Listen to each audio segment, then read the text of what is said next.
Hey everybody, Ben here for the Bonehead podcast, and I am a huge NFL fan. If you guys watched the video I did last week looking at Super Wildcard Weekend, you'll know that I've been a massive NFL fan, a massive American football fan, and a massive Packers fan since something like 2002, when there was this epic game where Brett Favre, the quarterback of the Green Bay Packers, was playing the game the day after his dad passed away. It was all dramatic.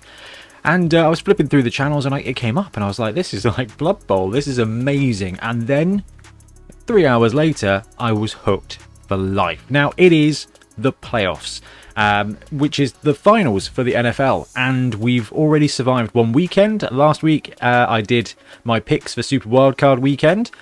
And actually, you know what? I did all right. So in the NFL playoffs, the top 7 teams from each of the conferences go through to the finals, and they play essentially amongst themselves until there's one standing from the AFC and one left standing from the NFC, and then they play in the Super Bowl. So that's kind of how it works. Now, for my picks last weekend, in the AFC, so over here on the left, I did choose the Bengals to beat the Raiders. The Raiders had a great season. All things considered, okay, their head coach got fired, their entire franchise was kind of dragged through the mud, and rightly so, and they played their little hearts out. David Carr, awesome, even though he very much looks like the guy from Home Alone now. So their quarterback looks like the dude who gets repeatedly hit in the head with a brick, and that's kind of how this game played out. The Bengals balled out. They threw for... they just absolutely dominated that game. It was a wicked game, so Bing got that one right. The Pats versus the Bills. The Patriots have had this dynasty where they've been top dog in their division and potentially their conference for like 20 years. That kind of ended when I was going to say Grot Brady. That's amazing. Not actually Grot Brady. A pretend guy called Tom Brady. Very similar. Maybe slightly better at throwing than Grot Brady from the Black Mountain Buccaneers. Anyway, he departed the team. The team had a bit of a garbage year last year. Still wasn't bad. They've got essentially the best head coach in the history of football, probably. Anyway, they came up. They played the Bills. They were 1-1 in the standard season, and the Bills just made a statement win. So I picked the Bills to win that one as well, so I took that. The Steelers, oh bless them, the zombie Steelers somehow ended up in the finals with Big Ben Roethlisberger, who's been playing football for like 15 years. It was on his way out, on decline. The team's... The cycle of NFL is the worse you do in the season, the higher your choice of new players for the new season. It's kind of like this ebb and flow. So a team does really well, get worse picks, and then the guys get old and they lose them, and then it kind of cycles back up, which is how the Bengals have been quite garbage for a while. Now they're pretty great. The Steelers have been dominant, and I believe their coach Tomlin has never had a losing record. And they made it to the finals. Now, Kansas City Chiefs are epic. In the last few years, they have put up like points and points and points. They have been really dominant and just offensive machines. They've kind of had a bit of what I'd say a bit of a soggy season. They've had a few games where they've been like, whoa, you cannot stop these guys. It's not been that way. However, in this game, the Steelers had no chance, and the Chiefs won, and I went 3 for that side. Now, over on this side, we had the Cardinals, who have been doing a great job this season. Well, for the first 10 weeks. They went 10-0, and then their team kind of fell apart. It's basically because they put too much onus on their one quarterback. Their quarterback, who is a tiny man. I'm actually taller than him. Much, much less strong, much less fit, but taller. And I take that, being 5'10 and a half, Kyler Murray. Anyway, he's awesome until he's injured, and then the team is a bit average. They can still do great things, but the Rams have come in, and they've upgraded their quarterback this year by taking on Stafford, and Stafford throws like nobody else. He throws some interceptions. He is the epitome of a quarterback, a thrower with cannoneer. This guy is all about just give you the ball, hand off, give you the ball, hand off, throw the ball 270 miles and score a touchdown. It's awesome to watch. It's very exciting. Now, they won. They brought consistency. Their defense is wicked, and it's really cool to see. And they beat the Cards, and I did pick them. Now, this game here, I was let down by the Cowboys. So the Cowboys had done some brilliant things this year. chucking up 40 points in a game a couple of times, just putting together a really potent offense. Their quarterback is very, very good. They've got 2 great running backs. They've got a very capable team.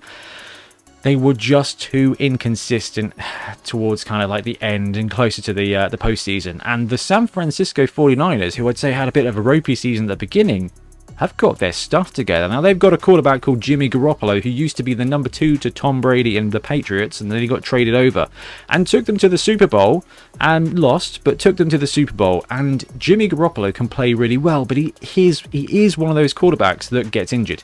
And when he's injured, he can't play as well because he's injured, right? Okay. Now, Garoppolo can be a little bit inconsistent, but he is a very adept thrower.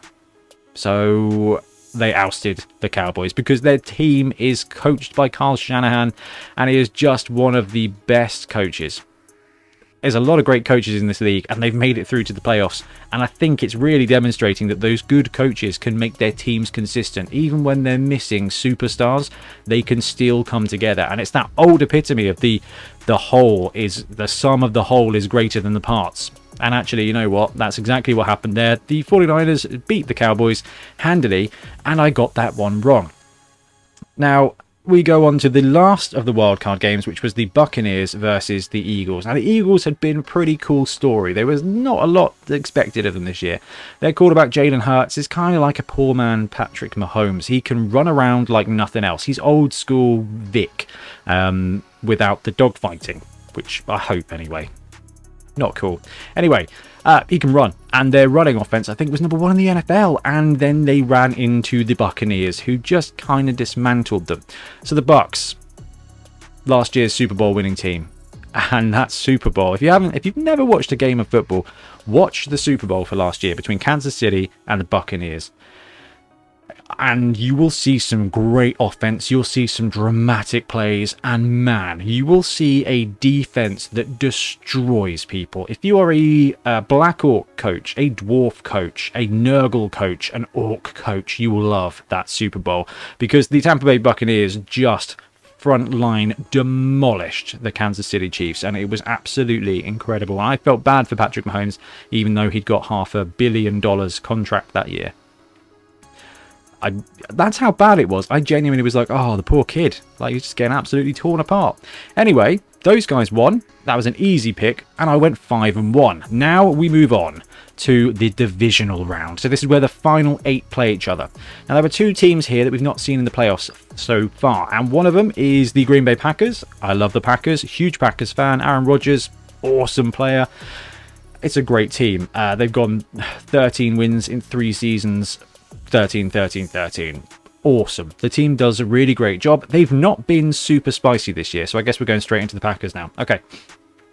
So the Packers have not been super spicy, but they have been very competent, very consistent, and they have got like the trimmings and the sides, and they've got some extra special sauce. Aaron Rodgers to Adams. They've got some great running backs. They've got some of their star players back as well on the front line.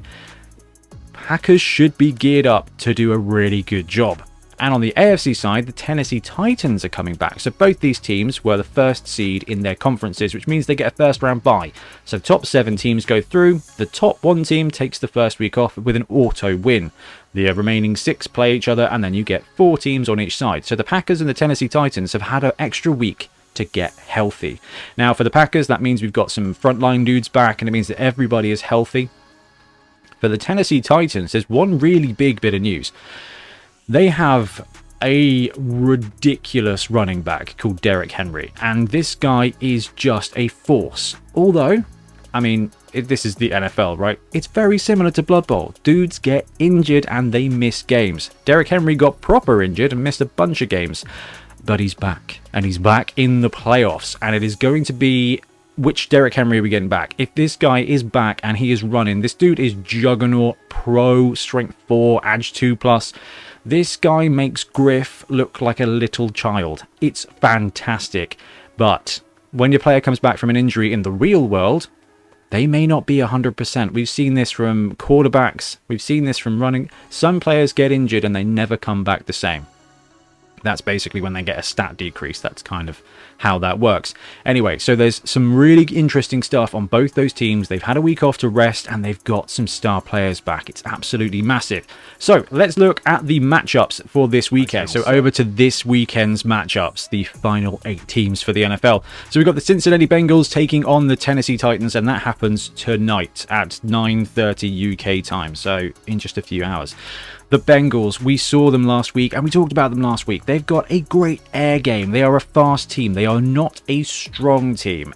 I think some guys in the chat pointed out that they're a very scathing team, and actually that is a really, really proper way to say it. And then you've got the Titans, who are a bit of a juggernaut. I think the Titans are closest to saying it's as a leveled up chaos team. They are not the strongest team out there, but they are miles stronger than most. And when it comes to this matchup, we've got what is essentially a light but fast team. Okay, good air game versus a heavy and just really consistent team. The Bengals defense is not brilliant. It's fine. They've made it through to the final 8. It's a great defense compared to most other teams in the league, but it is not necessarily a championship winning defense. You don't look at the defense and go, "Ooh, that's going to be tough." You look at the defense and go, "Ooh, they're going to have some fun this game." And good luck to those guys. So Bengals defense, not so great. Bengals offense is very good. And if these guys cook, if Joe Burrow throws about the ball, gets Chase, gets the rest of his receivers in play, it could be a massive scoreline. Now, on the other side, the Tennessee Titans defense, much better than the Bengals defense. They've had a week off to regen as well. All their players are basically going to be there. It's just going to be dependent on the front lines. They always talk about this in NFL stuff. They talk about in the trenches. And you know what? This is a really good example of that. The Tennessee Titans want to run hard. Now, Tannehill, their quarterback, he's really quite good. All right, he's sneaky great. And he's got some good threats around there. I would say medium to very good offense when it comes to being able to do everything. Heck of a run game. The Bengals, when it comes to run defense, not so great. When it comes to general defense, they're fine. They can stop your opponent scoring enough for your high-octane offense to win the game. What it does mean, however, is that Tennessee Titans, who are strong up front on defense, should, in theory, not only win the line of scrimmage when they are driving, but also when the Bengals want to sit back and throw. We should see the Tennessee Titans kind of push their way through and potentially murder the quarterback here. We're going to see quite a lot, I think, of strong pass rush, and if the Titans can win that line of scrimmage and threaten Joe Burrow and just put pressure on, the Bengals are going to collapse and fall in. If the Bengals can escape that fate and they get the opportunity to go and score out like they do, Bengals get the advantage. If the Tennessee Titans big boy runner gets going, it's going to be a demolition case. This is a really exciting game. It is going to be a really good game, or it could just be carnage. I have to say that I want the Bengals to win, but the Titans have just been excellent all year. They have been quietly incredible, and I want to see the Bengals win because they've spiked. Burrow's amazing fun to watch, but I'm going to give the edge to the Titans, so I'm going to pick the Titans here. I think they do have the edge in consistency and strength. If Derrick Henry gets running, if they can break open the Cincinnati Bengals line when they're throwing, the Tennessee's going to get it here. So I'm going to go with Tennessee for the divisional round tonight. And then it is the big game. So this one is happening at 1:15 AM UK time, which is so good for me because it means I won't be awake to watch it. Tiff would get very angry if I was watching football at 3 o'clock in the year. I get to do that once a year, and that's for the Super Bowl. Packers versus the 49ers. Obviously, I'm a huge Packers fan, so I have to pick the Packers. I am not massively competent. Competent? Well, that's fair. Well, that's fair, actually. I'm not confident in this match either. The 49ers are solid. They've got a good amount of strength. They're a really good team. They've got a nice mix of strength 4 block pieces and movement 9 dodge pieces. They do stuff. They do everything very well. And when it comes to the Packers playing the 49ers, the Packers are consistent and they've got a very competent and high-octane offense as well. They've got some good runners. They've got some great catchers and a very good thrower. The 49ers got a good thrower, got some good catches, got some great runners, and a good, strong defense. The 49ers get how the Packers play because they play almost similarly. The 49ers go more run-heavy. Packers, not so great in that. What it basically means is that the 49ers are going to kind of look to be running more, which means that the Packers defense has to deploy closer to the line of scrimmage. Think about Blood Bowl. If your opponent deploys heavy on the front line, what do? You back off. If your opponent deploys light on the front line, you get the opportunity to deploy more in. You have to react to what your opponent's doing. 49ers are going to set up to look to run. Packers are going to have to stack the box to try and stop that run. And it means that Garoppolo, who to be fair is a very good thrower, it's going to open up the backfield and they are going to get some chunk plays. What's going to happen here, in my opinion, in my fear, is the Packers are going to line up. It's going to go first down, second down. We're going to stop them first, stop them second, and then they're just going to throw a 7-yard cross route, and it's just going to be over and over and over again. The 49ers are going to be able to bust open on second and third down because the Packers defense is good, but it is not omnipresent. It is not what it needs to be. They can make some excellent plays, and we're going to see some great plays on both sides. I don't think we're going to see the Aaron Rodgers interception yet. We are definitely going to see a Jimmy Garoppolo interception. So it's a close one. I think Brexit margin goes to the Packers here. Come on, Packers. It's got to be done. But the 49ers are no light touch team. And I guess, especially after seeing the way they dealt with the Cowboys last week, I think I underrated them a bit. Sorry, 49ers fans out there. James, Simon, you guys. Ooh, it's going to be a fun one. Like I said, glad I'm going to be asleep for that, or I would be very stressed. Basically, what that means is I'm going to wake up every hour and check the score, and I'm going to be miserable tomorrow. Sorry, Tiff. Right, Los Angeles Rams and the Tampa Bay Buccaneers tomorrow night at 9 o'clock UK time. This is a great game. We've got some really good teams on the go here. Now, the Bucs are potent. The Rams are also potent. They're very similar in a lot of ways. They've got some strong game on both sides of the field. I'd say that the Bucs offense was a little bit more strong and a little bit more consistent than the Rams is, but the Rams defense is really impressive. These are two remarkably heavy defensive teams that also have brilliant runners, brilliant catchers, and very, very good throwers.